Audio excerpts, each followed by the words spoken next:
ये राजीव है ना भाई, राजीव जी जब एक दिन श्राद्ध कार्यक्रम में गए तो इनको कहा गया कि देखो ज्यादा मत बोलना, कहीं जाए तो खाली इतना बोलना बहुत अच्छा बहुत बुरा, इतना बोलना।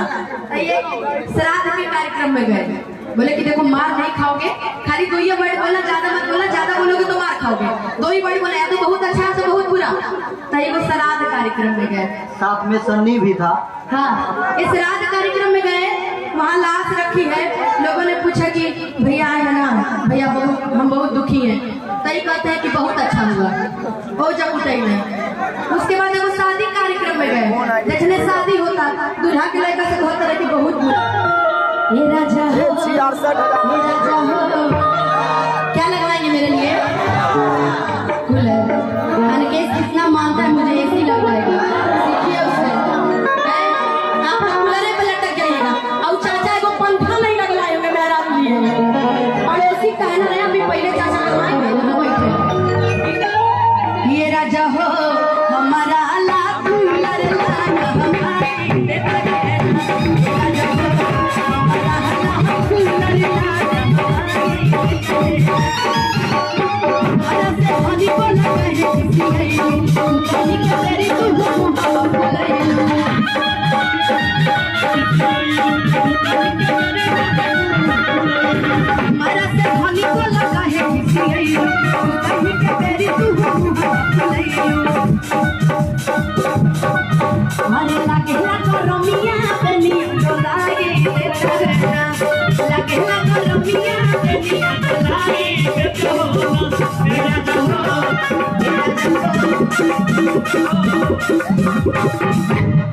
कूलर इन लोगों से लगवाना है, तुम्हारे लिए पंखा ही मिलेगा बेटा।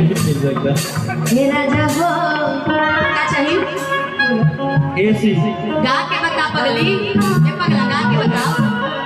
ये राजा हो हमारा कूलर मंगवाई देता हो। आज के बाद अगर ये गाई तो हम गाय की छोड़ देंगे, बहुत अच्छा गा रही है माला, पेट पर लाभ चला रही है, अगली सिंगर है ये। हे राजा हो हमारा कूलर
कि जहिया से आईनी घर में गरमी से मुआ तानी, सुझे ना उपाय कवनो आफत में मुआ तानी।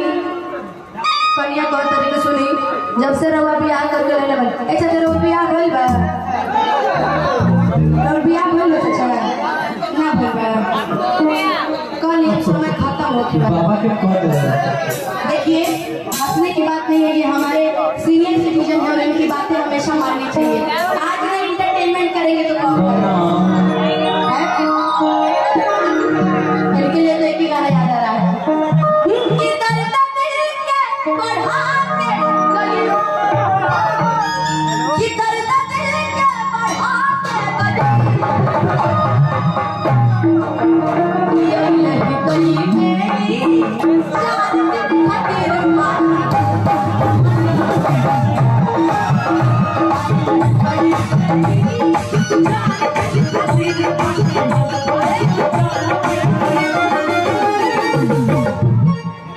बाकी चाचा लोग देखे ना, चाचा शर्मा रहे हैं। चाचा ये चाचा चाचा